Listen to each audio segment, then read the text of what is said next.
Sunny Florida and home of Lando Norris's first win in F1. But could this be someone's first win here in the F1 Winter Championship for BUSR? Or will Cameron and Joseph continue to rule the roost after the first 3 rounds of this season? My name's RW Dragon. I'm joined by Matty Mumu. And mate, this is the Rocket League crossover episode. Both of us in the Rocket League scene, but now we're taking over the Formula One sim racing scene as well. It really is an interesting crossover. My 2 esports for uni have crossed over, and now the casters have also come over. We should have a fun race on our hands today. Obviously, Cameron and Joe should be strong here, as they always are at pretty much every track, because they're good at the game. But elsewhere, Miami is a very interesting track. It has its very unique characteristics. There's the long swooping corners of Sector 1, as well as the very tight and tricky end of Sector 2, and a very long back straight in Sector 3. So it should be some good action. And I think the racers also believe it's going to be a very good race, or at least a very chaotic and fun one. I mean, I was in the pre-game lobby talking to everyone and having a lovely time. I tried my hand at the time trial. I could only get a 1 minute 33, but I'll take that. Whereas these guys, in terms of qualifying, 80-minute qualifying, some short qualifying, no multiple sessions that the guys have to run through. They're expecting about 126s today at the top end of the pecking order. And as we go down, it gets slower and slower, of course. But it's a slippery track from what they've told me. Like I said, it's going to be chaotic. That turn 1 off the start, they're also expecting that to be a little bit of an incident. So with the qualifying coming up, it seems to be that front row is going to be where everyone wants to be to avoid any sort of chaos that could possibly happen down the order. It does indeed. We should see, as you said, Cameron will want to be in the low 26s on a very perfect lap, maybe even a 25. But elsewhere, the likes of Joe, Geek, maybe last gen Newt could even get into the 26s, but as long as you're in the 27s, that should put you in a good spot on the grid. I think it'll be top 10s probably in the 27s, but then elsewhere further down you fill up the rest of the grid spots. But whenever you go into these qualifying sessions, you just want to set the fastest lap time you do and hope that no one else sets a quicker lap time, and to try and put yourself as high up on the grid as possible. Well, last week it was Interlagos. It sort of almost ran parallel with the real life Grand Prix sprint race into the full race. And Cameron finally recovering from Zandvoort, the concussion away after spinning out into the wall in some slippery conditions in the Dutch Grand Prix. And he'll consider that a drop round, but it's almost no mistakes for Cameron from here. Any other spin outs, any other crashes, if we do see a turn one incident and say Cameron gets involved in that, it might be a slightly trickier outlook on the rest of the season than he might be expecting. But for now, he'll head into this race as I believe our current championship leader by I think 10 points, if my memory serves me correctly. If I could only find the championship leaderboard at the moment. He's definitely the championship leader when you include the drop round, but Joe, with his 2 second places and a win, might be ahead on total points. However, when we get to the end of the season, that doesn't matter, and it's all about your overall points with a drop round. But at the rate at which Cameron is increasing his lead, so the gap from first to second in the race is 10 points. So he could even afford, at this rate, to have a second DNF and still be in the lead by the end of the season, which is quite scary to think about. But adding on to the fact that he always seems to get fastest lap every time, so that's another 2 points onto his tally, further increasing his championship lead over Joe, who is very comfortably in second place at the moment in the standings. Yeah, good 20 points over third place, Owen Goldsmith, or I believe it's Geek. I'm still learning the names of everyone, but of course you have those down. But yes, it is quite close at the top. 104 points for Cameron with the drop round, but you are absolutely right. Joseph is leading by about 25 points in terms of overall point total. But of course, with the drop round, it's still at 90. So when you look at it, arguably, Joseph is sort of slightly ahead. I mean, when you think about it, he's on 129 because automatically the lowest finish gets taken off. But he's on 129 points. Cameron's on 104, I should say. He's still chasing. He is still behind this season in terms of the overall championship. Today, he needs to get back and continue to get back. Last week, getting the sprint win and the win in the full Grand Prix at Interlagos. But keep it going in Miami. Keep the momentum running, and we could be in an absolute barnstormer of finale at Suzuka later this year. He can indeed, and I have experienced Joe's position before in winter 2023, and it was a season where the quickest guys not necessarily were at the top of the standings. It was mainly consistency rather than peaks and troughs that won me that championship. But in that season, we did go to the Miami Autodrome, and it was Joe that won the race that day. Cameron, already having used up his drop round, suffered a drive-through penalty in the closing laps, which means that he finished down the order outside of the top 10, which pretty much ruined his championship challenge. And as well as that, we also had another title contender end his title dream. So yeah, moving on to qualifying, here we go. Well, isn't Cameron out as the first McLaren on track? That'll be last gen Newt, joined by both Astons, both Ferraris, running out on track. A Red Bull. as everyone beginning out laps, head round to the start-finish line. Looks like there is one Mercedes. I believe that's Geek at the front there. No, it's Reese. Very excited to get round to the lead of the lap and have a completely clear track ahead of him. But of course, as this session goes on, things will slightly develop in terms of the track, in terms of the speed, in terms of the grip. But things will adapt as slowly but surely everyone is making their way out onto track for this 18-minute qualifying. Everyone will get maybe about 3-4 laps in terms of their fast laps. And here's our championship leader, not Reese. He was on Cameron briefly.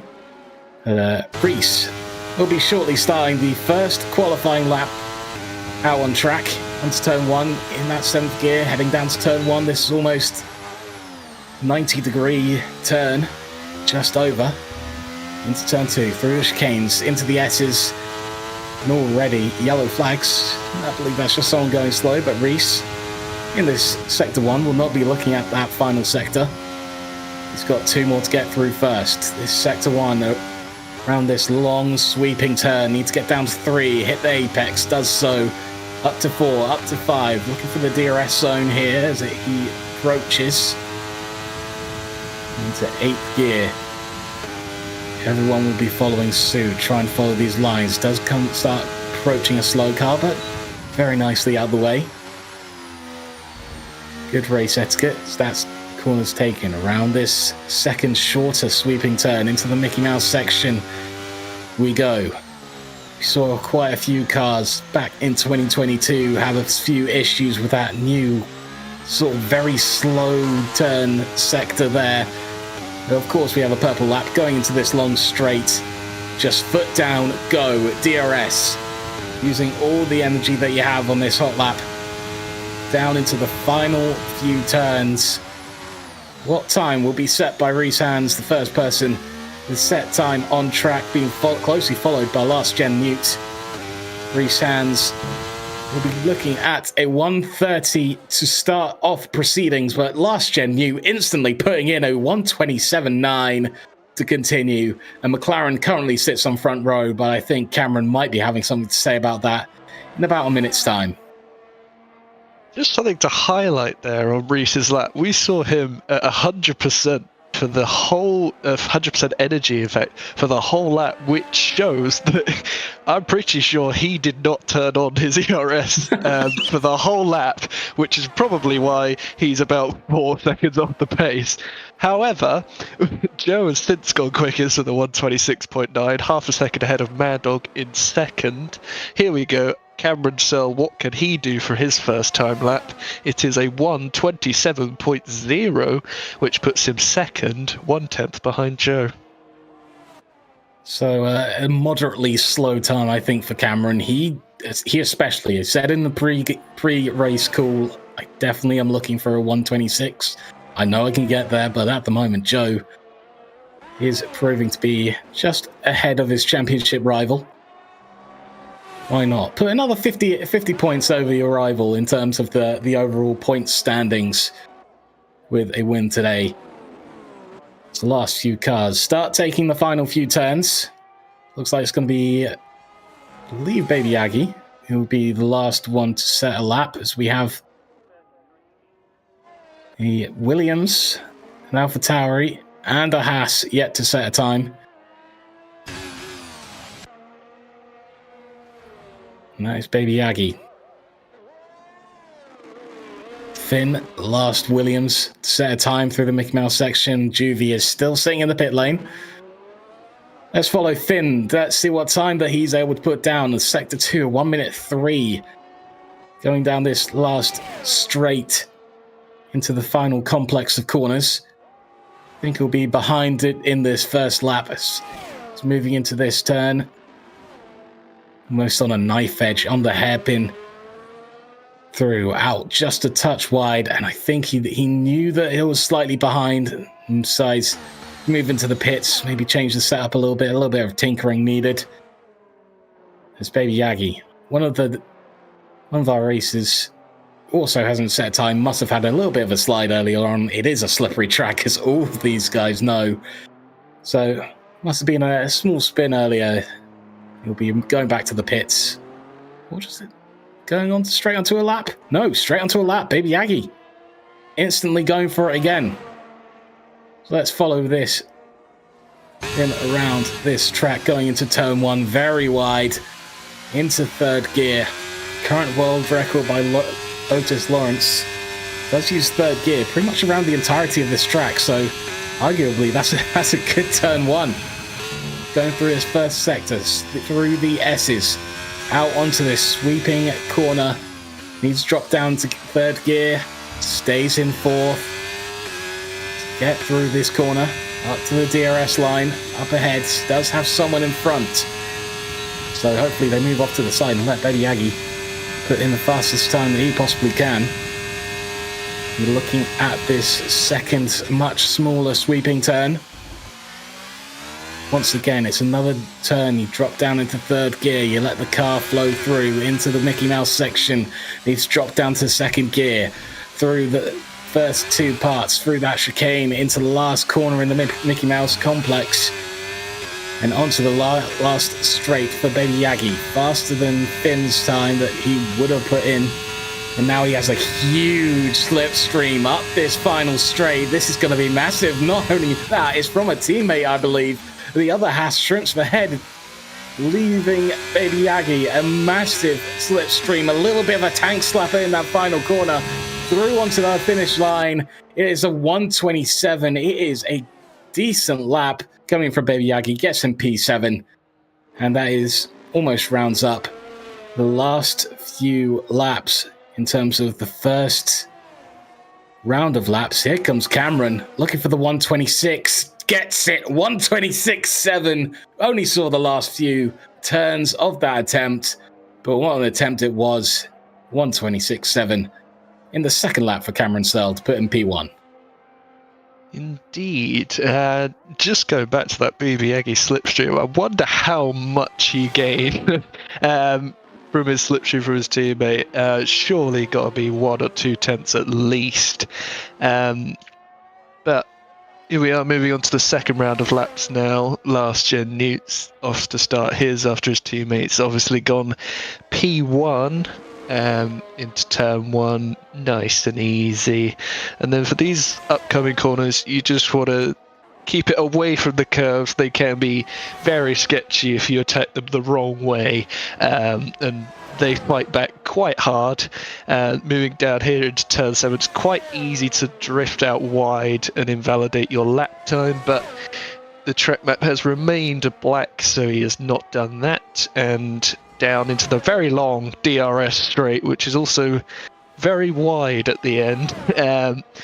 Into the brake run for the slow roundabout, whatever you want to call it, section. Third gear, quite tricky to get down power on this section, actually up to fourth once. And now here you want to really attack these curbs, because otherwise you could lose a lot of time. Quite important traction zone here, obviously. At the start of Sector 3, and he's 4 tenths up on his lap, which at the moment will put him into the top 5. If he could keep this up, have a good hairpin, then he could be on for a good time. Final few corners. A lot of people jumping onto their outlaps as well now. Last gen New, 1:27.2. Or 3 if you'd like to round up. P3. Just behind the teammate on the grid. But it's a good lap from last gen New. It's James starting on Sector 1. Dorsey. About a 10th down on, I believe, his own time there. Down in P11. We got Rage. Sector 2. Starting to go into the smaller flowing section, into the Mickey Mouse complex. So we've followed through this Sector 2. Need to be about minute 2. I think minute 2 is what we saw Cameron reach. That is not bad. Minute 3 at the moment. Down in this time, 4 tenths. He goes down the straight. Catch up with Dorsey. Going into the pit lane.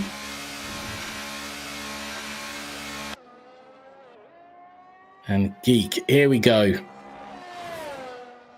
Was shown quite a funny clip from Canada, I believe, during the summer, where Geek just sort of waltzed past everyone to take an on-track victory. Wonder, with the slippery track, could there be more potential for Geek to take an amusing on-track victory? Of course, given penalties during that race, so sadly didn't end up with the win itself. And I think here's a more important race. Joe, currently P2, needs to shave about 3/10 of his time to take P1 back from Cameron. Going to the end of the long straight, no toe being given by anyone in front. It's been pure pace from Joe during this lap. Last few corners. In the last section, 126.5. What a lap from Joe. Hasn't just taken 3/10 off, it's taken 4/10. And Cameron will be looking that time coming in and thinking, oh goodness, the shrimps. Unfortunately taking a spin whilst that is going on. But Joe, 126.5 to take P1 away just before we head into what could be the final set of laps in this qualifying session. Yeah, we can see Geek coming to the end of his lap now, round the hairpin. We'll see what he does, but in the meantime, Ender Epic has actually set a fantastic time. He's new for this season, and to put it within a tenth of Cameron Tell is quite something. Geek goes up to P4 with a 26.8. He'll be happy with that one. 4/10 gap, in fact, to last gen Newt in 5th place. Mad Dog coming up to the line now. Can he go up anymore? Yes, he can. Up to 5th place. That'll be very happy for him. It's James has backed off from his lap. He won't improve. And now we see Jackans starting his lap. Ender Epic, he'll be on his cooldown lap. You can see the light on the back of his car. That means he is harvesting ERS. He'll be in none deployment, so he won't be going for another one. Joe, I don't believe will be going for another. Yeah, he's not. So I don't think we'll see many times being set as of now, because everyone will want to get back to the pit lane, put on some new tyres, and recharge for the final few laps and minutes. It's still no break for anyone. There's always someone out on track having a go. Got quite a few people on out laps now, including Cameron, to try and take back P1 off of Joe. Could be a glimpse at our future if Adrian Newey puts in a good effort with Aston Martin, McLaren and Aston Martin, trying to go for pole in a qualifying session. Be quite interesting to see a Sauber, though, in P5 in real life, though, if this was the order at Miami one year. But currently Mad Dog deciding to drop away off that lap. Here comes Jacans, currently P16 in Sector 3, looking in the final few corners. Needs to shave off about 4/10 to move up the order at least one position. Last few corners and over the line. 128 dead. Moving up to P10. That's an extremely good lap from P16 up to P10. And we truly are down into the final few laps for these guys. Reese Hands looks to be going over the finish line in just a moment. Dorsey as well. From P13, this needs to be a good lap as well, up into the 28s. 128.9 will not improve and remain P13 in this qualifying session. The last few minutes as well, 2 minutes 30. As we follow P11 ZZ into the last few corners on the Miami circuit. Through 1, through 2, onto the finish line straight. 129, 130. ZZ will not improve. That's another 3 seconds on his original time. Might be just going for a direct track. No, red light flashing. That is going to be staying P11 for ZZ. Indeed. I think that is ZZ's qualifying over, and now we can see quite a lot of cars on their outlaps. Resands is clearly backed off. 1.4 seconds down in Sector 1 is not what you want to do. Just looking down the front of the grid at the moment, we got Joe Cameron is up to P1 with a 26.4. That's another clap back, but we will have to wait and see what Joe can do, because I believe that Cameron might be done for this qualifying session unless he can somehow get round and recharge in time. We can see there's quite a few cars here not getting in each other's way, I hope. I think Dorsey's doing a bit of weight saving as well. Indeed. I don't think that's very helpful if you want to go around quickly.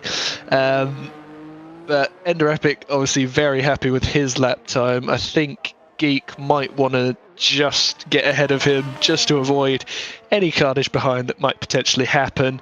Ender Epic are just below a 10th down out of Sector 1, but easily recoverable, especially if this upcoming tricky section wasn't ideal for him.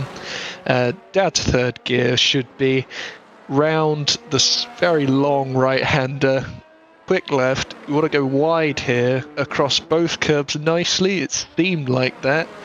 Now, good traction out of there. See what the time is. It's still over a 10th down. That will be quite difficult to make up if he doesn't get a slipstream, which he doesn't look like he will do. But you can see now heading down into the final corner. Last year Newt, on the other hand, what can he do? Currently in P6, can he improve up to P5 into the 26s? Nice job from him. Ender Epic doesn't improve, ends up with a 27.1. The Haas of Shrimps for Head, can he improve from the back of the grid at the moment up to P15? Nice job for him. Geek just under a 10th up. Reese Hands 3/10 up out of Sector 2. Can he improve up to 9th? That's well done from him. Mad Dog is 3/10 down. I don't believe he will improve. Finn is a 10th up out of Sector 2. Can he improve? Not quite. Joe on the big one.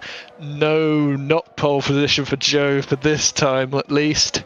And that will be a Cameron, Joe, Ender Epic, unless Geek can improve. Heading out of the final hairpin, what can Geek do? Up to the line. It's still P4. Not enough of an improvement to topple the Ferrari in P3. Really shaved a little bit of time, and ZZ improving as well. I believe that's taken up to P8. Rage moving in, but I believe that is going to be it for qualifying. Chaotic in the pits, Rage in the pits. No one will be able to dethrone Cameron Searle. A little bit of a victory lap around the track. Already had his time set. Cameron Searle on pole position, the championship leader for the Miami Grand Prix and BUSR Winter 2024. And Joe just behind. Ender Epic, Geek, Last Gen Newt, Mad Dog, It's James, ZZ, Alpha, Reese Hands, Baby Yagi, Jacans, Dorsey, etc., etc. Going through the order. There we go. Confirmation. First place for Cameron Searle be starting at the front of the Grand Prix very, very soon. I don't know if he'll be satisfied with his lap time as what he was in Interlagos, but it's the position that matters at the end of the day, and Cameron Searle has secured P1 once again for the race ahead of us. Joe, P2, again, that's all he'll need to do. And again, Ender Epic is my driver of qualifying. I'm very impressed with how well he did in that session, and Geek P4, he'll be satisfied with that. And then obviously we got Last in New, Mad Dog, and the rest behind. So hopefully we'll be an incident-free turn one, but you never know with 18 drivers all piling into the turn one, and it being quite a slow corner, so room for accidents to occur.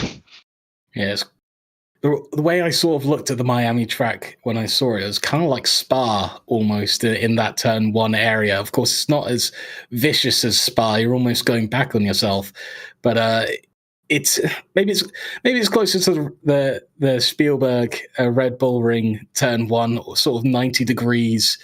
Of course, you don't have the hill to contest with, but in terms of dangers, you have that curb on the inside that you can very easily slip and slide on. And if someone like Cameron decides to take a journey across those curbs and spins from P1, the race becomes open. But he did manage to have quite a good recovery drive when it comes to Zandvoort from down in P6 after his own trek and spin. But that front row, I think 2 we were expecting, but last gen Newt joining them, it's been not last gen Newt, was it? Enderepic. Last gen Newt also having a good season, but it is Enderepic who's just come in this season having quite a stellar time in the races this season. I think he's getting credit from everyone on the grid. Every single time I seem to join and saw everyone talking about the race, they're giving credit to Enderepic. And today, once again at Miami, he's showing off quite a bit of skill and tenacity around this track, a difficult track, and comes out in front of Geek as well. And he'll be joining him on the same row, but just being that little bit further ahead, just the nose of the car further along for the start going into that turn one. Yeah, we will have to wait and see. Obviously, the first few corners are all quite closely packed together, so turn 1, 2, and 3 happen very quick succession, and I liken it to a Bahrain, I think, if I had to choose a tricky little right, left, right section, but in this Miami circuit, you cannot touch the curbs at this. You can ride them, but don't go over them at some corners, and yeah, when there's 18 cars all trying to fight for position, there is a high likelihood that there will be a spinner, but will be an interesting start to the race for sure. I mean, I think every single note you had in qualifying, I did during my attempts earlier. So that was a great note to end on. But in terms of qualifying, we have round up. I tell you what, I think we have a note from our supported charity, the BUSR Special Effect.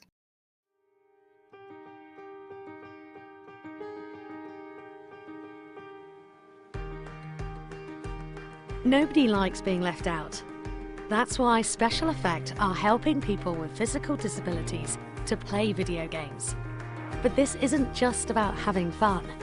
The gaming setups we create are personalised, so people can play to the very best of their abilities. And that opens the door to inclusion and independence, confidence and creativity. Help us level the playing field and create more magical gaming moments. Because it's everyone's turn to play.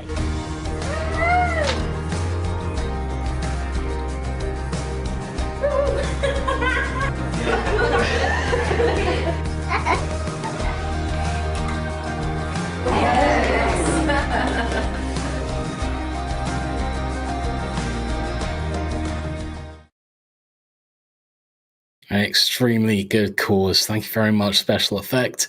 And proud to be supporting them for not only this season, but in past seasons as well. Matty, you've been around for past seasons too of indeed. BUSR. Have you ever raced around Miami during a BUSR season?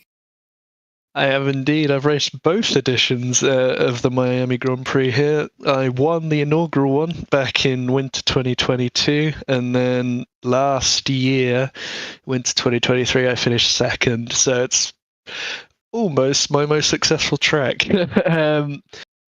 But I think Joe is also quite good at this track. He finished first last year, and in Miami 2022 involved with an incident at turn 1 with myself, so not ideal for his race that day, but hopefully he can put up a good fight to Cameron today, and we'll see what the two of them can do. He starts P2 on the grid, just behind our championship leader. Well, in terms of drop round, our championship leader. In terms of full points tally, Joe is ahead of Cameron. And if things continue, as long as Joe doesn't have a bad race down the line and doesn't really use that drop round, there's you see the formation lap.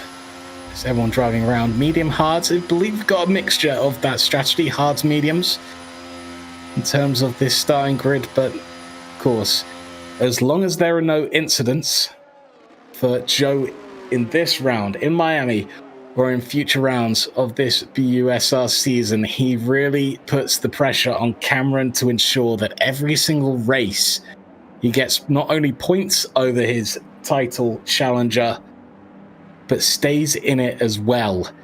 That drop round has been used with that crash at Zandvoort, taken out of contention. As we all join the grid on the formation lap, we'll see 5 red lights. 3, 2, 1. It is lights out for the Miami Grand Prix in BUSR Winter, heading down to turn 1. All racers at the moment just fine. That's a massive dive bomb, and well, could have been a lock-up, and we do have cars touching in the early corners of this race as we head down into the sweeping corner. Everyone's still in the race. It's just been light taps so far. No one's spinning out. Everyone fine. Cameron still in P1 off the start. Joe following along. Geek has managed to overtake Ender Epic. Last Gen Newt taking back the place from Mad Dog in the opening volley of this race. Like I said, I think everyone's on either mediums or hards. So we'll be looking at that top strategy through this race and the inverse of it going on. But this first lap, as we head towards that Mickey Mouse section, has it had a little bit of spice to start off this race. But everyone still alive and driving in Miami and round 4 of the BUSR Winter Championships. The Costa Curse strikes! Oh, goodness. I think they are alive still, but it's still alive and driving. That is going to be 2 drivers at least heading into the pits, and Shrimps for head being turned. And we'll have to pit in this lap. Just yellow flags, no safety car required. We are still okay in round 4. It looked like a pinball machine, that turn 1. Surprisingly, no one spinning out until, of course, the Costa Curse struck. However, Joe is really close to the back of Cameron Sell at the moment. Interesting to note, in the top 3, Geek is currently on the medium, so for these first few laps he will have the pace advantage over these two in terms of tyres at least, but Cameron and Joe will be looking to go deeper into the race to create a tyre offset once they put onto the mediums, and should be much faster than those on old hards towards the end of the race. But for now at least, we've got a very long DRS train down to Coatic in 13th, despite there being no DRS until the next lap, of course.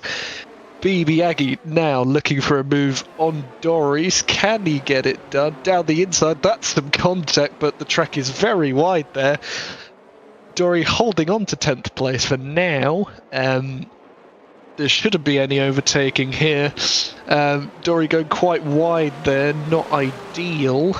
But for now, he's just fallen out of a second to Alpha actually in P9, so battling hasn't helped him keep up with the back of the AlphaTauri in P9, but BB Aggie coming back at him, and there's a send from ZZ all the way back, but that has not ended up well. He's gone straight on, and he'll drop down very far down the grid. Wow. He spoke in an Australian accent for a moment there before he went straight on. My goodness, that was a dive bomb from extremely far back, as Cameron is not able to pull out much of a gap. Speeding in a pit lane, Finn. You receive a 5-second penalty, but at the top of the order, it is still Cameron leading. Ender Epic slowly losing track of this top 3. But I think with Geek, with the medium tyres, he needs to start closing that gap, start overtaking both these two at the front. Make sure you're making the most of the medium tyres. Has done with an overtake on Ender Epic off the start as Joe looking to go around the outside, ends up just following Cameron through these sweeping corners. It's Joe still just 2/10 back, almost on the gearbox. We saw it in Zandvoort as well. These three sort of just trying to stick to each other's gearbox as much as possible. Last Gen Newt following along with Ender Epic as Ender continues to lose a little bit of time. At the moment, we are sitting in the dry as Geek looking to go around the inside. A huge squeeze from Cameron as Geek manages to get up into P2. Joe up into P1. Cameron dropping down to P3, but the melee still continues. Geek with the fastest lap using those mediums and now needs to get a little bit of a delta on his opponents before that DRS starts to kick in again. Lower down the order, Chaotic making the pass on chicanes, at least for the moment, into that turn 1. Huge number of fights going up and down the order. There's everyone just fighting for a little bit of position. Joe continues to just open up a little bit more of a gap. He's starting to plateau about 4/10 ahead of Geek. Now, Matty, before we go any further in the race, it does need to be noted that there could be a little bit of rain later on. So maybe the medium, depending on when it kicks in, if it does, I'm wondering if the hard tire might be the better strategy to possibly last out until that rain starts hitting, which is why I think it's even more important for Geek on the mediums to break away, get as far as he can, and hopefully have a little bit of a cushion to pit and get back into the race before rain hits. Yeah, Joe and Cameron, despite championship rivals, they now need to work together to make sure that Geek does not pull away. Just to break away from that DRS is very good for you if you can do it, but this battling, especially down to that hairpin, I don't know what happened between the three of them, but Joe came out on top. But since then, Geek has in fact come out in P1.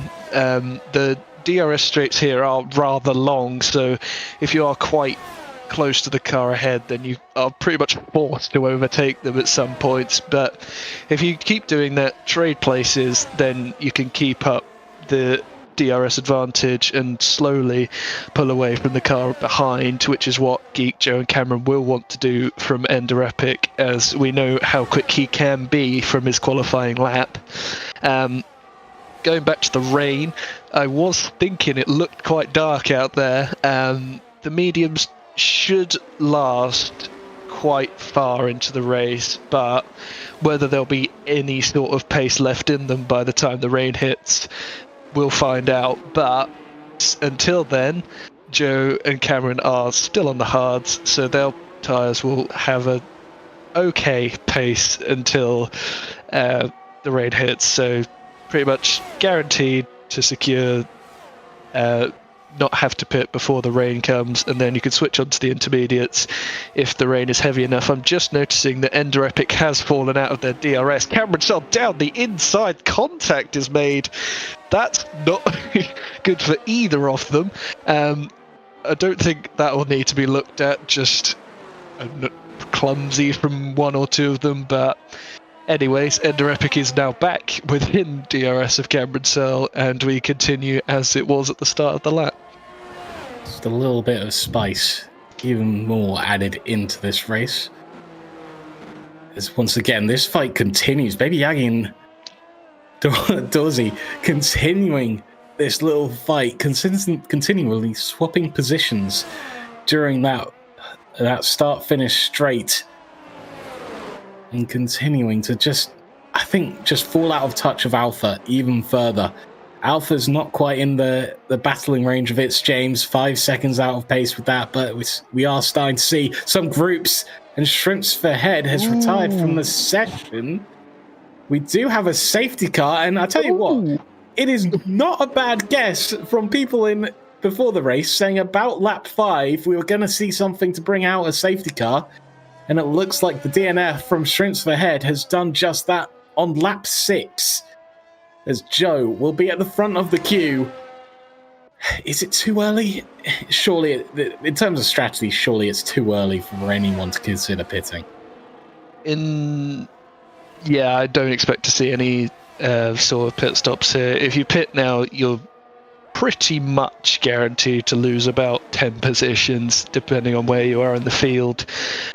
Maybe if you're like Rage and have the gap behind you, then you could just put on a new set of medium tires. But actually, Joe is coming into the pit lane. That is interesting. We'll see what tires he comes into. Mad Dog also boxing. Maybe the rain is just around the corner, and these are trying to put on the intermediate tires to not have to pit during the full racing speed. It looks like mediums. And they are just some brand new medium tyres. Fair enough. So Joe opting to go for pace advantage over the cars around him. He's now in P9. I'm not sure how he'll feel about that one. Obviously, he's got jack ends that should be very easy for Joe to pass. Alpha on the hard, so that shouldn't be a problem. But I'm not sure I would have made the same call, but clearly I'm not in a race for a reason, and Joe has decided to take that call. Mad Dog's gone into the hard, so has BB Yagi, Doris, and Rage. I think the cars starting on the mediums, taking the gamble earlier to move on to the hards might work out. I think it's confusing for Joe. Starting on the hards, moving on to the mediums that are not going to last for another 22 laps or so in terms of the rest of the race.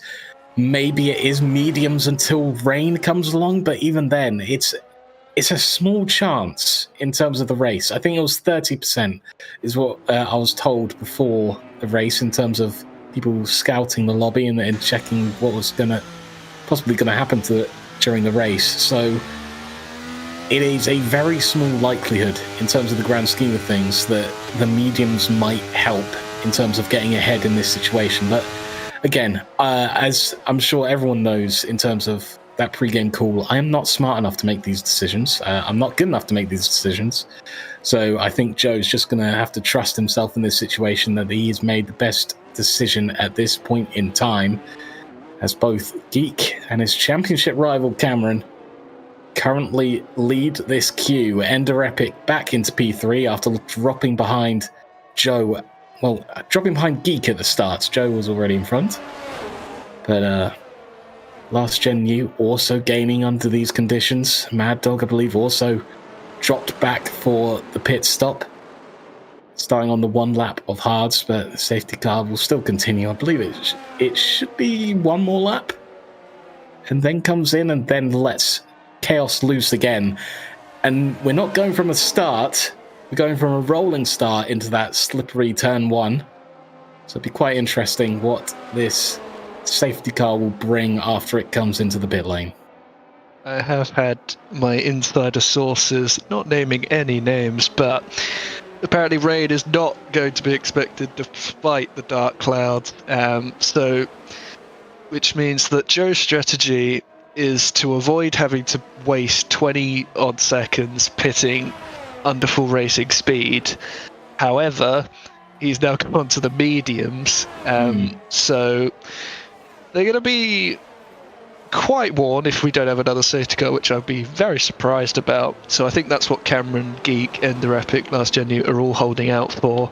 But I could definitely see why Mad Dog, BB Yagi, those guys, definitely the right decision in their shoes. Because if there's not a safety car, or if there is one in the upcoming laps right after this, then they'll gain a lot of track position and be at the front of the train for the next one. And it doesn't look like the safety car is in this lap. So, it is. There we go. That's my car to start the way.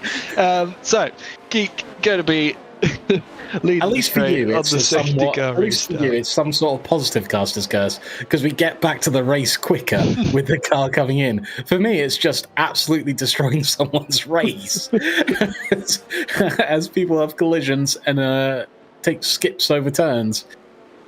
It will be Geek controlling the pace, deciding to go slow. I mean, if the start-finish straight was on this longer straight, you would see someone sort of taking a jump at the start and going as fast as they can, but no, as we take chance through these corners, I think it would be an optimal moment about now. I think I'll start going race speed now as Geek leads us off into the start-finish straight, and looks like he's got a bit of a jump on Cameron going to turn 1. Will be completely safe going through that corner. As we continue down, looks like no instance will continue. Everyone's just satisfied for the moment, except for Mad Dog taking jump on Jacans, and will join Joe up into the top 9 of the race. Alpha remains in position. So as we continue on this race, it'll be Geek from Cameron to Ender Epic to Last Gen Newt, Reese Hands, It's James, Alpha, Joe, Mad Dog, Baby Aggie, Dorsey, Jacans, Rage, ZZ, Finn, Chaotic, and Juvie down in P17. But I think there were a few changes of position under the safety car restart, but Cameron will be looking to make sure it's yet another one down to a 2/10 gap. Ooh. A little bit of a tank slapper there as we go into this flowing section into the Mickey Mouse complex. Geek going wide as that corner. That's a huge overtake from Joe on Alpha in a very tight section of the track. Will continue that momentum going as he's behind It's James on an absolute warpath to get back into the top positions of this race and look to take It's James in the slipstream down to the final few turns of this race. He's pulled out towards the inside, and it looks like someone else is joining him. Alpha into the side. We go 3 wide into the last corner, and it looks like Joe will just stay ahead up into P6, and we'll be starting to follow Reese Hands. It's James takes back a position from Alpha. That was incredible overtake from Joe, and almost perfectly done from Alpha to make the most of the situation too. It just loses out to It's James on the start-finish straight. Yeah, Geek and Cameron, very close friends outside of the server, which is clearly paying off for them here. They've already pulled out of Ender Epic's DRS. That is crucial for them because it basically removes the connection between them and the rest of the pack, which has Joe in it. Speaking of the man, he is... I think I just saw debris come off someone's car. Could have been. What sort of chaos are you guys up to? What sort of chaos are you guys up to trying to hide it in the back? But Joe up to P4 now. He is definitely on a mission to catch up to the top 2. Only Ender Epic in between him and those. Dory... the midfield is where the action is at, is from what I've gathered watching these past 2 races. Dorsey almost going into a wall. A Ferrari is missing some of its wing. Alpha gets past. That must have been the debris I saw earlier. As Cameron up into P1 now. Finally, Geek will drop down into P2. As slowly but surely, Joe is getting back into the contest. Cuts it down to 9/10 as we look towards the start-finish straight. What will Geek do is we do have DRS enabled. Joe taking fastest lap of the race so far after a storming set of laps to get himself back into P3, the podium positions. Ender Epic will start to fall away, and already a pack is starting to form in that top 3 in that first corner as Finn just sliding a little bit. But that battle between Finn and Juvie will continue. So we move back up to the top. Joe right on the gearbox of Geek as Cameron will be loving this. He's starting to pull out a 5/10 gap between him, Geek, and his championship rival. So we start to move towards through this DRS section. Joe up into P2, continuing to chase down Cameron in the top 2 positions.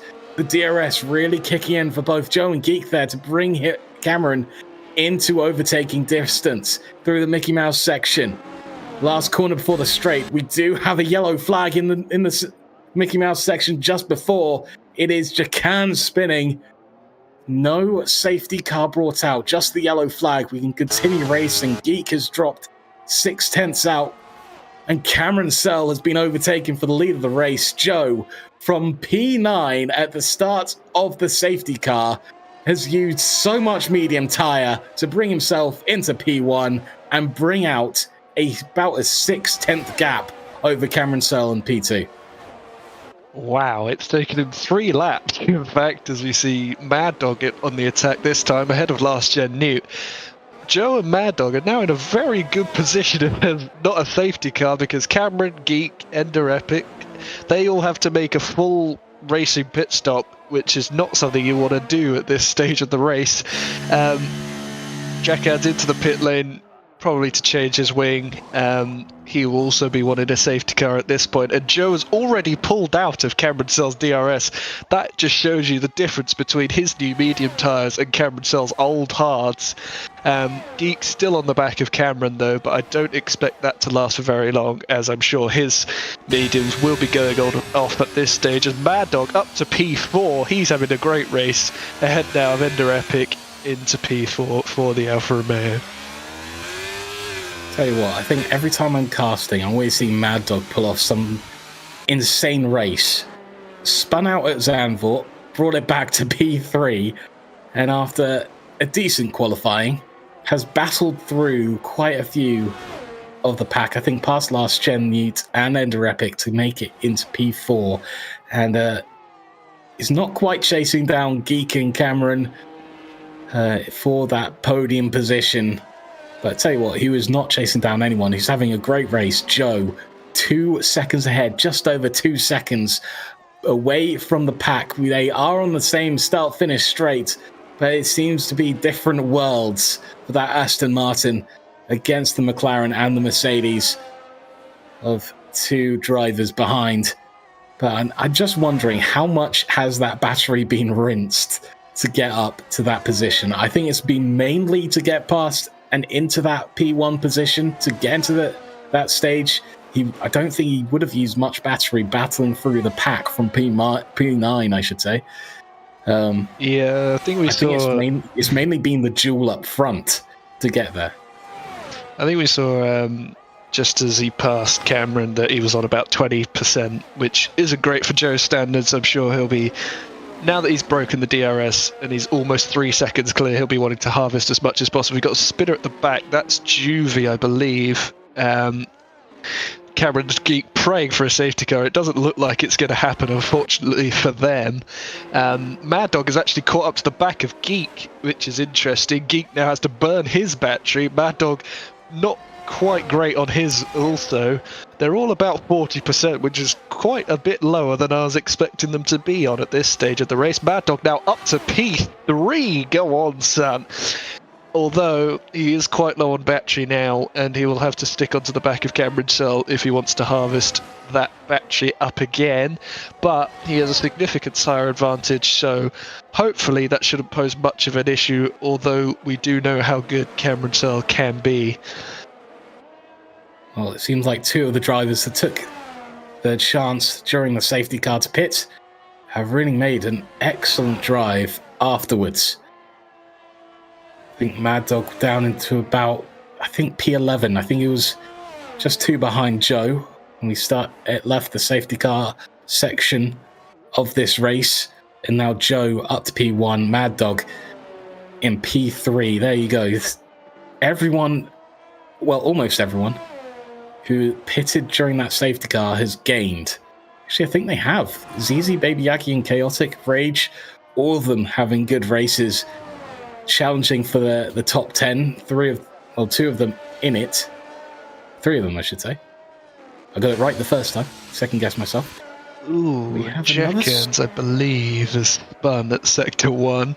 Yeah. Not sure if that was coming up the pit lane, but oh well. James and Alpha choosing this time to switch onto the alternate tyres, as Mad Dog is still holding on to the back of that McLaren in P2. Down the inside goes Juvie, not able to get it done there. Dory's still holding on to P15 for now, although he does have that 3-second penalty, which isn't ideal. ZZ, much better off this time at the hairpin, did not go straight on, actually turned left this time.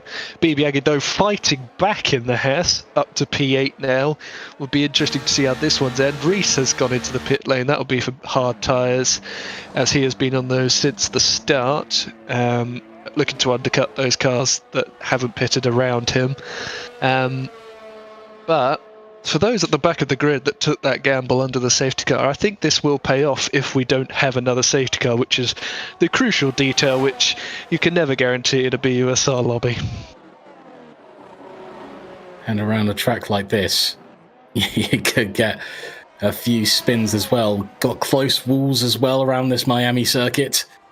So almost any slip around a lot of these corners and turns could lead you into the wall and out of this race. But at the moment, I'll tell you what, other than Shrimps retiring from the session with the DNF, it's been good racing from a lot of these drivers. Had a few brief incidents, a bit of debris on track, a few touches. Other than that, it's been all right. I have to say, it's been slightly better than Zandvoort, the previous experiences. These two going wheel to wheel. Chaotic getting a 3-second penalty as the fight between It's James and Alpha continues. It's James just ahead through the Mickey Mouse section into the last corner of it, out onto the straight. It's James will try and slot behind Finn with DRS, and Cameron Searle had decided to opt for a pit now, 4 seconds behind Joe, but with fresher tyres now to the end. Those mediums, same one that Joe pitted on earlier on in this race, will be so much fresher at the end. Now I think everything's sort of inverted. I think Joe will be the one hoping for a safety car, whereas Cameron will be wanting a clean race for the last 13 or so laps to use the mediums to the fullest potential. Oh. Juvie DNF. And I tell you what, have I cursed it again? This is a long caution on that start-finish straight. It's in the pit lane. I don't think they should bring out a safety car. Is it glitched out? Saying it's a caution. But Cameron Searle now in his free air will be unleashing his pace in that McLaren. He should easily catch up to the back of Zizi and BB Yagi, so at least P3 on the cards. I think Mad Dog, whilst having a great race at the moment, might be caught by the end by Cameron for P2, but it will be interesting to see how quickly Cameron can get close to Joe. Further back, Geek has pitted now onto the hard tyre, so he won't have that much of a tyre advantage over the rest, as BB Eggy opting not to pit this time, staying out. ZZ has gone into the box as Rage has been overtaken by Ender Epic, who has just come into the pit lane. He'll be wanting to make his way up the field as Cameron Searle has got past ZZ, who has obviously boxed for the time being. It's that tyre difference for Joe, with so many more laps on, along with Mad Dog. Those have to last another 12 laps, and he has to maintain about a 7-second lead. Well, plus. I think Cameron is going to be the challenger with those fresh tyres, but it is quite an interval between him and Cameron at the top. Mad Dog, yet again, a good race. 7 seconds behind, though, Joe, so I'm not sure if he's going to be challenging for the top spot. I believe he did move on to the hards. Joe was forced onto the mediums as he was on the hards to start the race. Mad Dog, however, on the mediums, moved to the hards, so the complete inverse of the strategy. I think Mad Dog might have a shot at this. He might have a shot because of that tie delta, as long as he, of course, keeps it clean, keeps it consistent. But the gap is slowly growing still. That's the only concern I have about the situation. Joe is continuing to drive extremely well as Cameron is slowly starting to catch people on the podium, as Baby Yagi will be the next in the sights going on to the start-finish straight. We'll get a little bit of the slipstream, gets fastest lap as well. That'll be a lovely point to get. It looks to go outside Baby Yagi into turn 1. Baby Yagi doesn't squeeze, does in next corner, but is left behind in the dust by the fresher medium tyres. Cameron Searle into P3. Wow, what a move. I know there's a tyre advantage, but that was quite a send at the round of turn 1. You can observe that Cameron is below 10% ERS due to the light on the back of his car flashing, so he won't have an ERS advantage over anyone. Yeah, we can see 8% at the moment, so the gap is coming down very quickly at this point. I don't think Mad Dog's P2 will last for much longer, but his advantage over Geek could be quite good as they're both now on the hard tyres. So I believe Mad Dog could be here for a P3 finish again following his glorious one at Zandvoort. Seezy now on the back of the Ferrari again. Will there be a send? No. Rage, who pitted under the safety car, his tyres will be not very great at this point of the race, and has been caught by quite the gaggle of cars. Oh! No, safety car! What I did say I think things have inverted in terms of the safety car. Cameron has made up quite a few positions. Up 2 from but P5. Joe has gone past the pit lane. Mad Dog's been able to come in for new tyres. This is good news for Mad Dog. Good news for Cameron. He decided to stay out. Yeah, mediums to the end. As Cameron, just 3 laps, decides to stay out. Reese Hands will also stay out on the full lap old hards. Baby Yagi's gone into the pits. Geek's in the pit as well. Quite a few people are using this time. I think Joe just unfortunately too fast and past the pit lane, but I think with that gap just behind to Cameron, does he have time if he gets back to the pit lane soon enough to get a pit and stay out in P1? Oh, that's a question. What is the pit delta? I think because he's gone past the safety car, Cameron will have to observe the delta. So Joe should have the gap to pit onto mediums, which I expected to do. He will not pass up this opportunity. It'll be interesting what Cameron does. He's only just got onto those medium tyres a few laps ago, so will he want to risk track position? I predict yes. I expect Cameron Broussard to be coming in just to negate any tyre advantage that Joe might get from this pit stop. As Joe does take the opportunity to move into the box and take the fresh tyres. Mad Dog will be closing up to Cameron under this safety car. So, at the moment, as it stands, behind the safety car, it will be Joe, Cameron, Mad Dog, Reese, James, ZZ. Cameron decided to move into the pits. As you said, good prediction from Matty Moo as Cameron decides it is going to be worth sacrificing the track position and won't drop back too far. I think he'll be back down to P4. I think it's James just a little bit too far at the moment to take a position of Cameron. And Reese Hands also decides to pit. So that is another position that Cameron will keep as he leaves the pit lane to start joining the safety car queue. As Joe is slowly starting to catch up. We'll be starting to form up behind the safety car.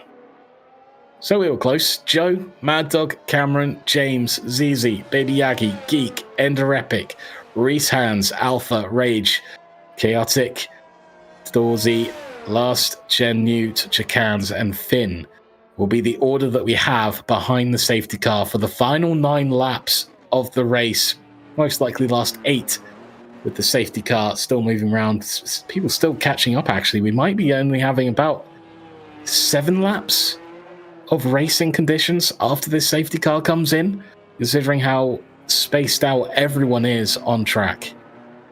Yeah, potentially. And I just want to spare a thought for Last Gen Newt. I believe when he came in for the mediums the first time, unless it was the hards, whichever pit stop he made first, I think he pitted on the same lap as Cameron, so that meant that he got delayed in the box, and that has pretty much ruined his race because he was fighting Ender Epic, who's currently in 8th place, and now he's down in 14th.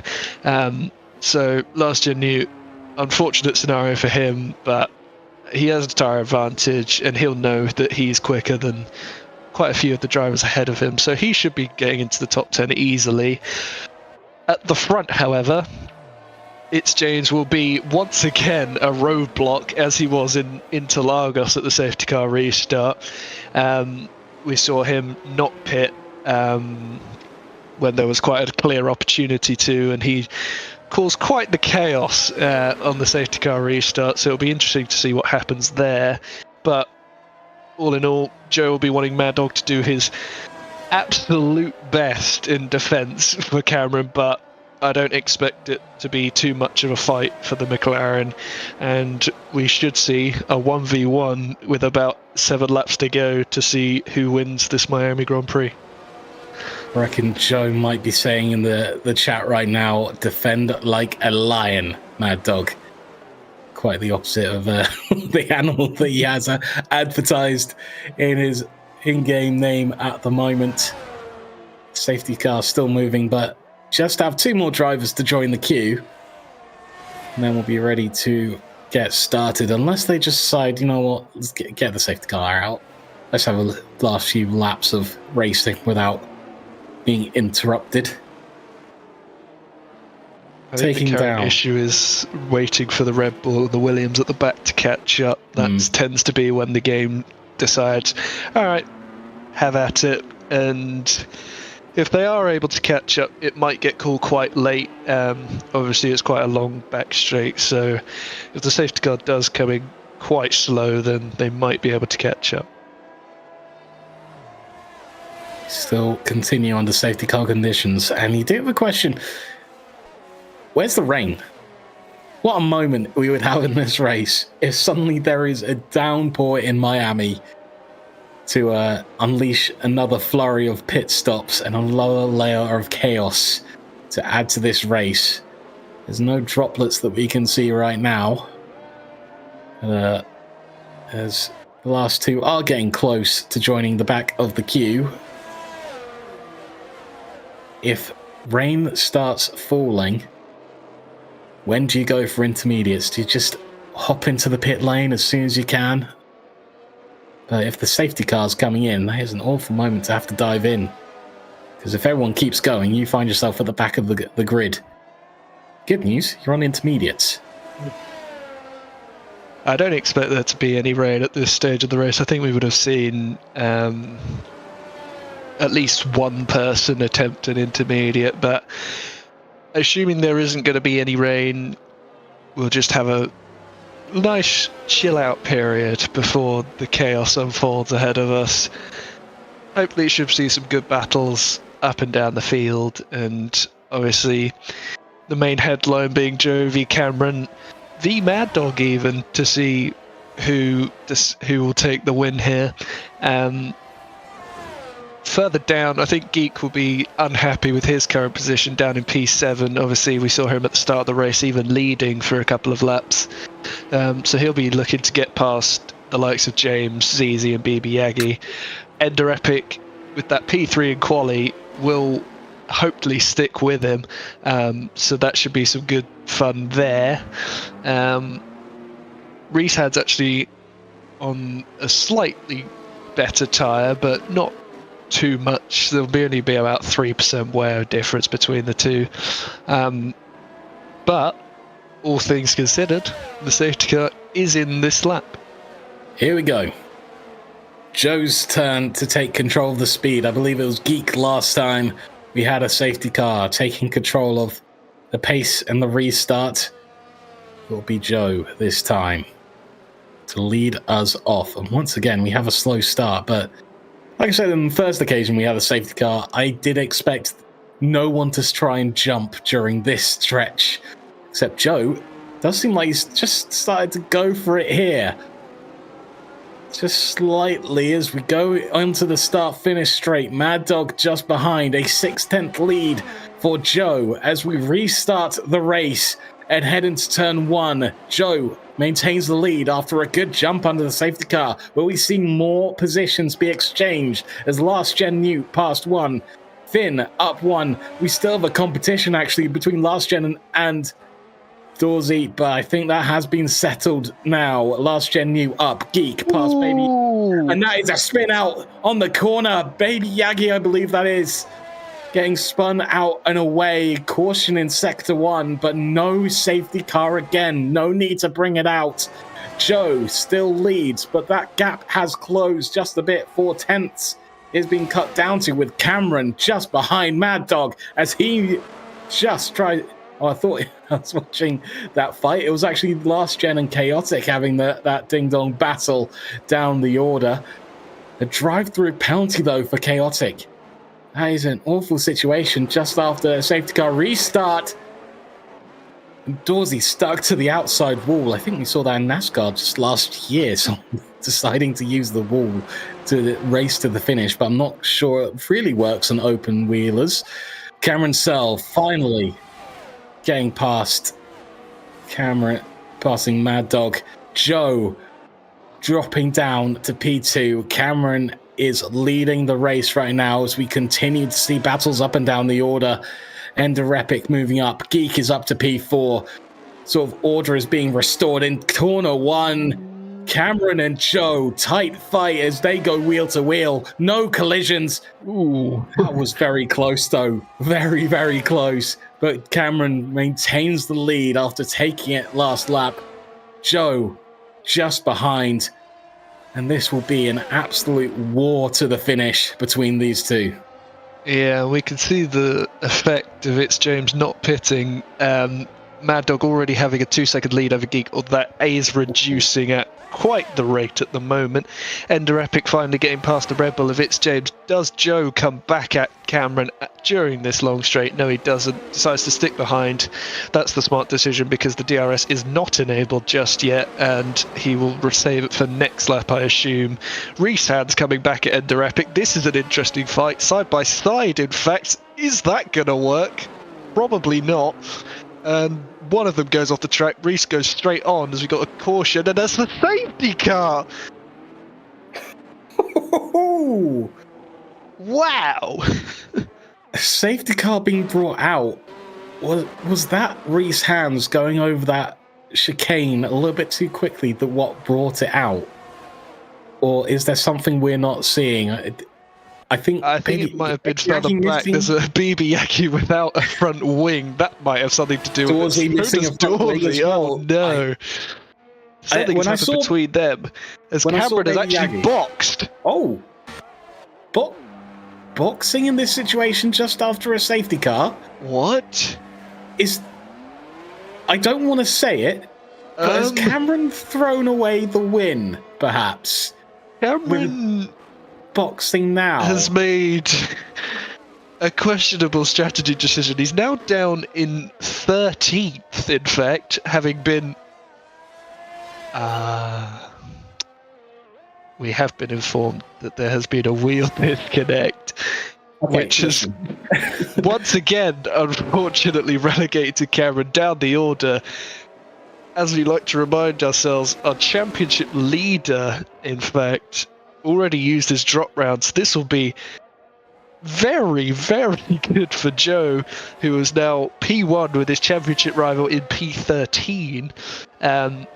So now we have Mad Dog in P3, a double Mercedes 3 and 4, Ender Epic, and It's James still out on those old hearts. Well, I'll be honest. Oh, a spin on track just in front of us. Jacans has spun. Cameron will move up one position. Baby Aggie will still be trying to chase down the safety car queue. I think this is almost open and shut. I think Cameron is going to be stuck down the order for a little bit. I think he will overtake quite a few people towards the end. But I think Joe, Mad Dog, Geek, they'll pull out a lead over Reese Hands.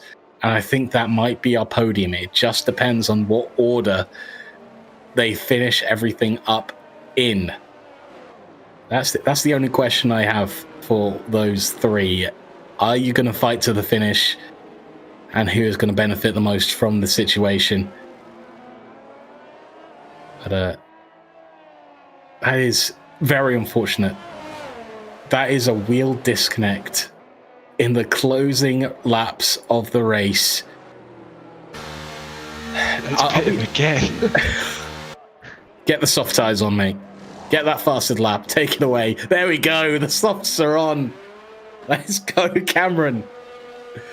I think the fastest lap might already been his. I think it is, but he might as well confirm it and make sure he takes at least 1 point away from his championship rival. Here, like I said at the start of the stream, he's already used the drop round that he can. So this is going to be a little bit of a tricky position that he finds himself in terms of the championship itself. But let's be honest, I think we've seen from real-life seasons of F1 in comparison to the BUSR seasons that every point will matter at the end of the year. So why not take one lap, at least 1 point, I should say, from one strong lap? And I mean, let's be honest, I say it's the fastest lap attempt. With the soft tyres, he could absolutely obliterate the field on mediums and hards that are already a few laps old. So this actually, it could be a good recovery drive from Cameron with the softs on, but he only has 3 laps to do this recovery drive in. That is the only problem in the equation, as we end up with a little bit of traffic going through these quick, well, very slow corners. They're in very quick succession. Safety car will be in this lap. We'll have lap 27, 28, and 29. 3 laps to finish this race. And Joe, like the safety car a few laps ago, has the chance to lead the grid once more, going on to the start-finish straight. When does he go? When does the jump start? He's going later this time and starts in the final corner. Going slow there still. Mad Dog has watched him though. That is a huge lead for these two. Geek has been left behind a second. Mad Dog going into the first corner. Does he decide to go for the jump? No. Sticks back. Just waits a moment and follows Joe along. Back behind, Alpha, James, they're having a battle after the safety car restart. The last few laps being contested. Cameron Searle already up to P15 on those soft tyres. Will continue that march forward in the last 3 laps. But it's going to be a tough equation for him to make up all this time with these cars that will be almost moving chicanes for him to move past as he overtakes Dorsey. Cameron will battle chicanes for a moment, but it's not really battle. It's an absolute breeze for him going on this long straight. DRS will probably only be enabled for maybe the last 1 or 2 laps. Oh. The Alpine and Finn colliding. I don't think we'll have a safety car in terms of the proximity to the end of the race, because I at least know that much about the F1 game. If we're in close proximity to the end, you won't get a safety car, but Cameron's up to P11, taking a few more points off his opponents. Joe, Mad Dog, a second behind Mad Dog. Joe will be hoping this is a parade to the end. That's a big movement from 2 drivers. Baby Aggie trying to defend and does successfully at the moment. No, Cameron around the outside in the last corner, down to the start-finish straight. It's a valiant effort from Baby Aggie. The fastest lap will most likely be going home with Cameron at this point. But still, the fight will have to continue in the last 2 laps of this race. Joe still continuing to pull away, but Cameron is the one fighting for his life right now. Geek, P3, 5/10 behind Mad Dog, still keeping that position. Ender Epic has overtaken Reese Hands to be in P4. Reese stays in P5. Alpha in 6th. Last Gen U in 7th. Cameron has made his way up to P8 on the soft tyres. With 2 laps remaining, Mad Dog and Geek will swap positions. Joe, Geek, Mad Dog, the top 3. Like I said, at the safety car restart, it is going to be about what order and what shape that podium takes as we approach the final lap. As Cameron enters the complex of corners here on the gearbox of Last Gen U. There is not a millimeter between them. As we overtake, Cameron goes past Last Gen. Last Gen realizes that battle is not going to interest him at all. As we continue down this long straight, no DRS to be spoken of.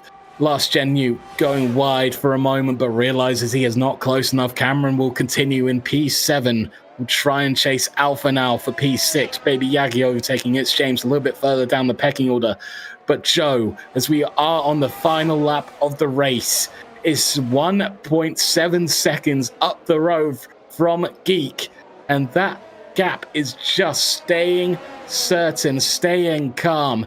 The last lap of the race is going to be a bit of a procession for Joe unless there is one final twist on this Miami circuit, a last sting in the tail for this race itself. So as we continue, Cameron overtaking, trying to overtake, continues to try. Yellow flag in the sweeping corners of Sector 1. That is just a spin from Jacans again. Back we go to Cameron. This is going to be the story of this final lap as Joe is approaching that long straight. Ooh. Cameron through. Reese Hands next on the order, but he is about 3 seconds. I think the gap is too much. I think the gap is done. I think this is the end of what Cameron can do in this race. But as we switch back, let's just watch Joe come in. The fight will continue behind him, but Joe has taken it easy. A little bit of a safety car AI glitch, but Joe won't be worried. The last few corners, Joe wins the Miami Grand Prix in BUSR Winter. Just as the victory speech continues, Mad Dog and Geek having a fight. Ender Epic almost making his way onto the podium. My goodness, an absolute fight to the finish behind. Jacans, one final spin. Will finish in P15. But Joe, the winner around Miami, and will take the championship lead over Cameron. It's a very convincing performance from Joe here at the Miami Autodrome today. Very dominant from start to finish. He had that pit stop under the safety car. We weren't sure whether it was going to work out. Clearly, we were wrong, and obviously Alpha gets driver of the day given by the game, but I think my candidate's got to be Mad Dog in P3. He has been through a lot lately, but once again, another podium, having a 50% success rate in races this season. But Joe, this season, P2, P1, P2, and P1. Very, very impressive overall. I'm sure he'll be very pleased, especially with Cameron only managing P6 due to that unfortunate wheel disconnect. And that is a massive difference between points as well. If you're not sure about the BUSR points tally and how it all works, it's sort of double what you would get in a standard Grand Prix in the F1 season. So it is 2 points for a fastest lap. It is 50 points for a win during this season. So that is a huge points tally being taken away by Joe. We are just going to take a moment, but it seems like my safety car prediction was fairly safe in the end. Or I say fairly safe. Actually, Ender Epic almost taking it with 6 hundredths between him finishing and Mad Dog.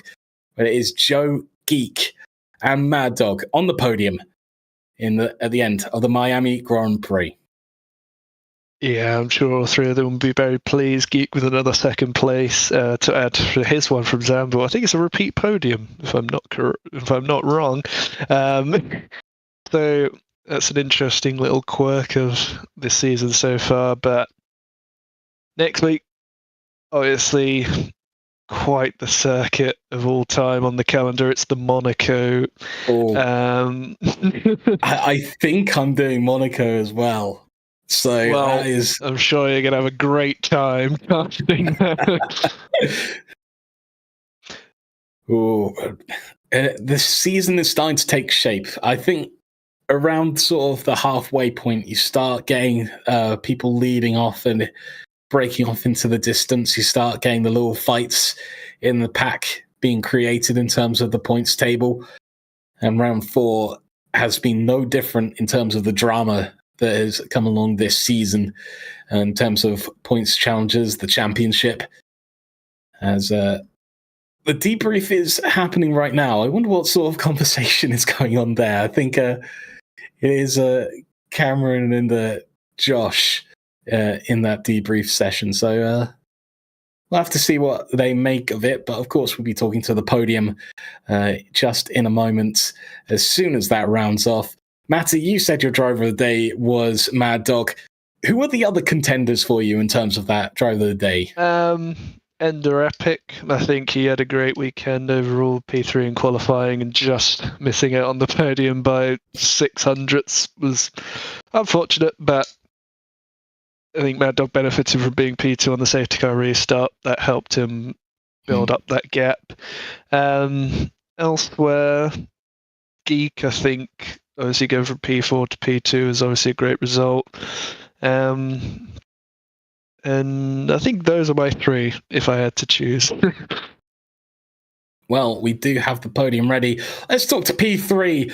Mad Dog will be joining us. Mad Dog, it seems that every time I cast you, you have quite a roller coaster race that ends up all right. Talk to us about that strategy call that you made on, I believe it was lap 7 to come in under that safety car and put on those hard tyres. Yep, that's just my normal BUSR race, don't worry.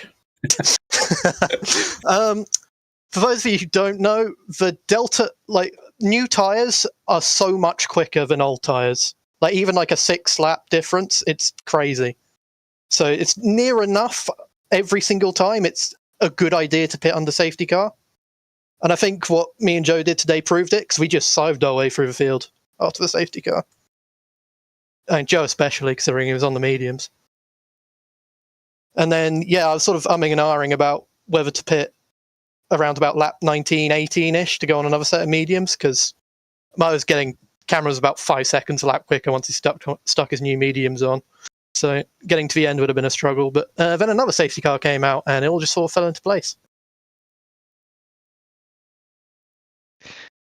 Well, next week is the famous Monaco. Obviously, last time we raced there, you didn't have a great time, I think it's safe to say. I did. It's probably because I didn't pit under the safety car, actually, now that we remember. Looking back on it, probably should have done that. But obviously, 50% podium rate this season. It's obviously, I think, one of your best seasons looking back on it. Any hope for Monaco? My hope is qualify above 8th, preferably. If I don't, pit lap 1, regardless of what happens, get out of the train. Something's going to happen there. It will be murderous. Apart from that, goal is to finish. And hopefully it's not my drop round. Probably will be, but who knows? Who's to say? Obviously, with ghosting still off, do you expect that to play a factor? Yeah, I think there's going to be a lot of 2 people have an instant ahead of you, or 1 person goes into a barrier, and it's Monaco. I'm not sure what you're expected to do to get around them. So, I think there's going to be a lot of someone ends up in a wall by themselves that doesn't end their race, but another person will drive into them, and that will end their race. So, just got to be out of a train, really, to avoid that. But it's kind of difficult to do in Monaco. It's just going to be a survival. That's all it will be. Well, good season so far. Hopefully it continues. Remember, Mad Dog, no heroics into Saint Devot next week. I will keep that in mind. Don't you worry. Thank you very much for joining us. And we'll be moving on to P2 on the podium. Cheers, guys. Geek. Thank you very much for joining. Right. Have Geek in a second. There we go. Geek, P2 after quite an insane race. I mean, I was promised an insane Miami Grand Prix before we started by everyone in chat, and I think you guys all delivered. Yeah, that was a chaotic one. My luck in Miami has never been good, so third time's the charm now. I'm pleased with that. Oh, I'm exhausted, though. We could really hear it. Matty, you're steward. Not steward, you're common. Yeah, it's my first time having you here on the podium. Were you and Cameron hoping for a safety car after you saw Joe pit, and obviously you didn't? What was the strategy there? Were you just holding out and hoping for a tyre delta, or? Honestly, I was just kind of winging it. I have done no practice all week, mostly because, and there's no other way to sugarcoat it, I just couldn't be bothered. No, in terms of strategy, I just went with a simple medium hard. This track is very rear limited, and from the small amount of practice I did before this evening, it was incredibly tough on rear tyres. Seeing the graphs on the strategy window for hards, it just looked better, so I thought, it's probably going to be the better race tyre. The first safety car, yeah, I did not expect Joe to pit, especially considering he started on hards as well. So seeing him go on to mediums, I was thinking there's no way he can make it to the end of the race unless he really nurses them well or he enters puncture territory at the end. But yeah, no, that was just a absolutely wild race. I can't even begin to describe how that was. Fair enough, and obviously, sure you're aware it's Monaco next week, and we can already hear you're exhausted this week. I dread to think what it might sound like next week. Any thoughts going into that? I mean, I do like the track, but I haven't, done time trial or raced it in forever. So, in fact, I believe the last time we raced it, you won with Joe second, just myself discussing third. That. I think that's how it went anyway. But yeah, Mad Dog did have a great time. No, he did not. No, no. Yeah, I'm looking forward to Monaco. It's a nice driver's track, and yeah, it should be good. Even if my qualifying performances have been hit and miss over the season so far. Wasn't bad today with that P4, but I think it paid off in the race. Getting the strategy calls right. But how difficult is it for you guys in terms of the track, in terms of those situations, to feel like you're making the right call in those situations? Yeah, it's incredibly difficult. I believe it was on the second to last safety car or something. It came out right as I was on the back straight, and I believe Cam and Joe had a thing where they had already gone past the pits but jumped the safety car, so they could still go around. I decided to go in because I was closer anyway, so I thought I've got nothing left to lose. Didn't realise I still had a delta when I came back out, so it's fine margins with these decisions. It can make or break a race. I think today, for the most part, I got it right.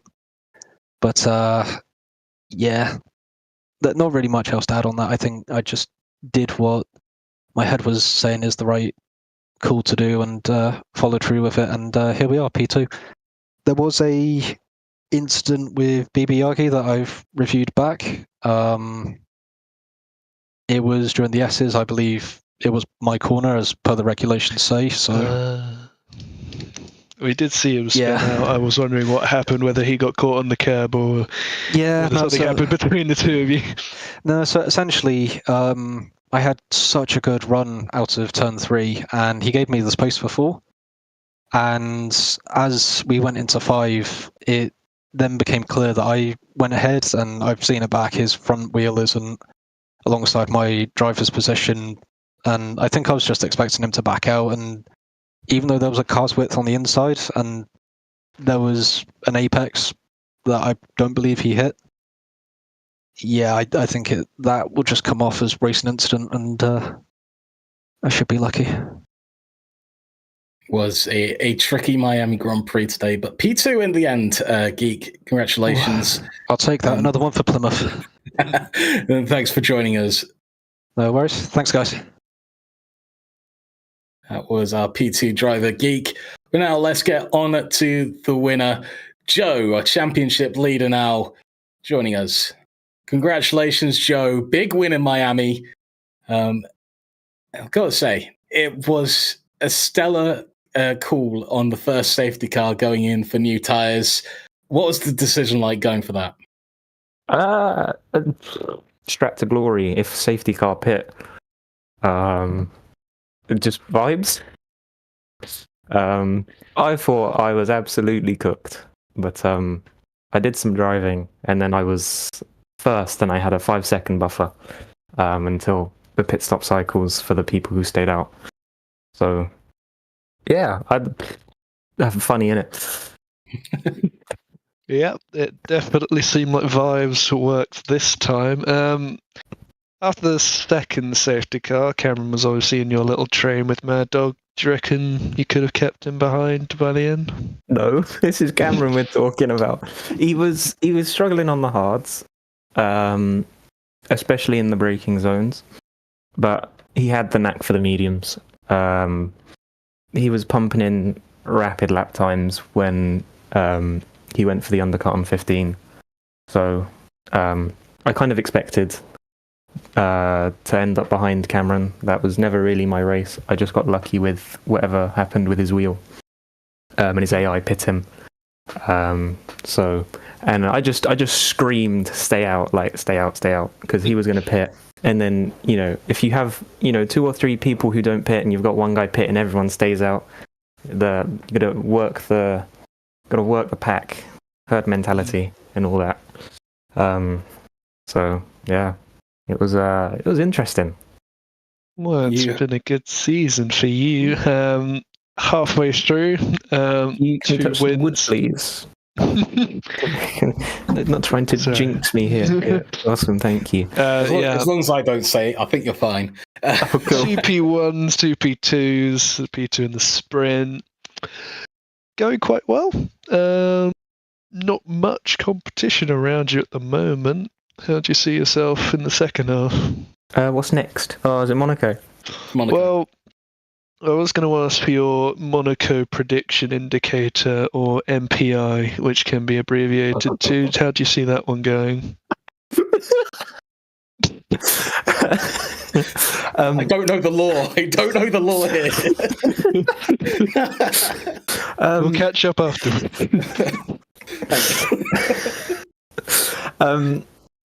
As I like to say after I do a qualifying lap, that wasn't very good, but a bit more colourfully. And Monaco is the qualifying of all qualifying tracks. You've got to nail the lap, and it's so easy to bin it into a wall. But your race is basically qualifying, so followed by the 17 safety cars we'll get. So Monaco will be interesting. I don't think it's going to go very well.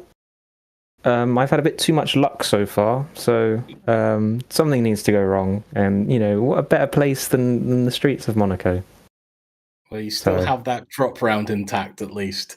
So if something does go wrong at Monaco, you do have something to fall back on. But Joe, championship leader, winner at Miami, thank you very much for joining us. It's been very, very entertaining race you provided us with. Oh, I'm an entertainer. Thank you, darling. See you later. Bye-bye. Bye. What an end. But, I think we do have Cameron for a quick conversation, but I think there's only going to be one topic that we really focus on, and that is the AI pitting situation. Cameron, not the best way to end your Miami Grand Prix, it has to be said. But Traditions. to be fair, to be fair, it wasn't exactly your call in that situation. No, minor wheel disconnect there in the final safety car. AI pitted. I thought, let's go for it. Let's have a bit of fun. Pitted again for softs. 16 places in 2.5 laps. I'll take that. 10 places, 2.5 laps. So had a bit of fun there. Yeah, it definitely paid off. I mean, when you look at how well you've done in races that aren't Zandvoort and Miami, a P6 isn't all the end of the world, I think. But going back further into the race, after the second safety car, you were in a train with Mad Dog and Joe. Did you see yourself coming out on top in that one? I think kind of on strategy, once I pitted, the pace was enough to catch them. So I think the strategy would have balanced out in the end. I know Geek was struggling a little bit behind. I think it's sitting about 7 seconds back, so it might have been a bit tougher there. They did play an absolute blinder on the strategy. The traffic cleared for them really nicely after that safety car. But I think in the end, I probably would have caught them, but it would have been a fun race either way. So think you still had an entertaining time flying through the pack to end that.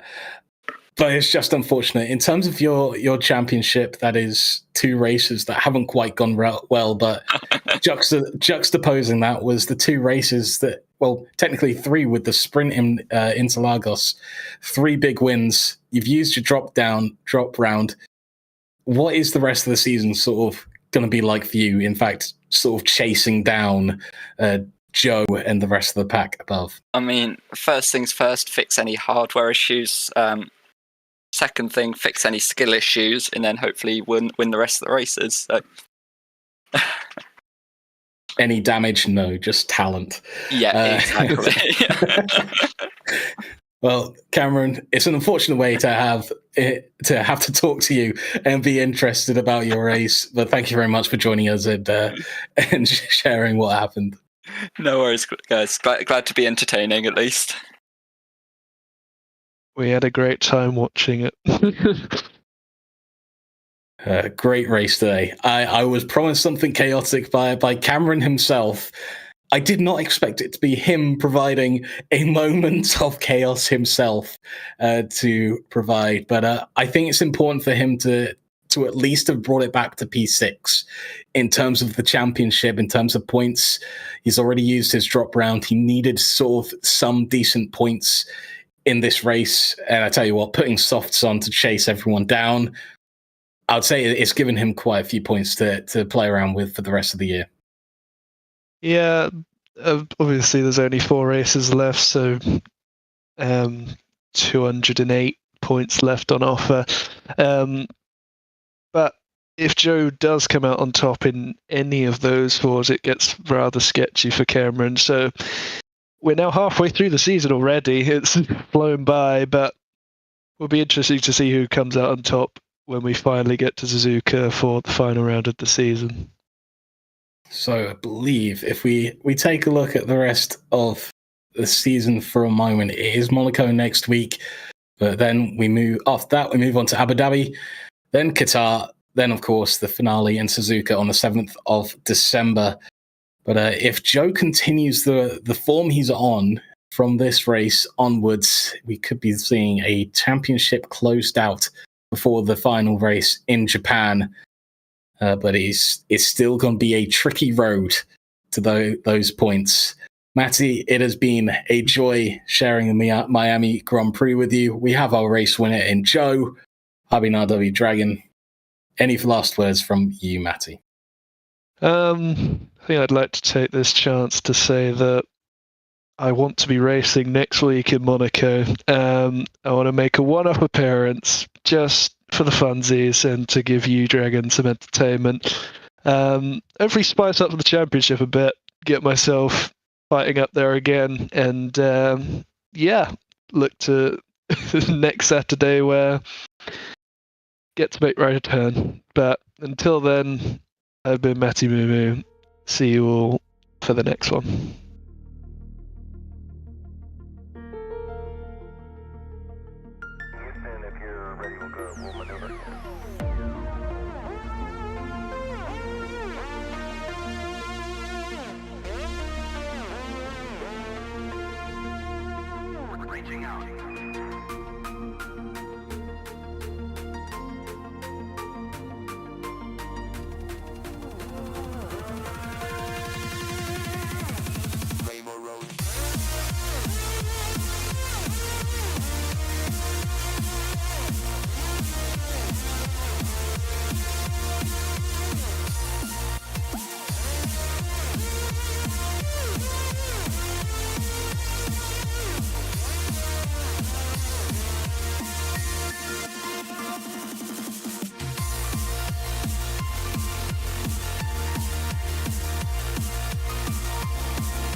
street where I could stand and say, I was pretty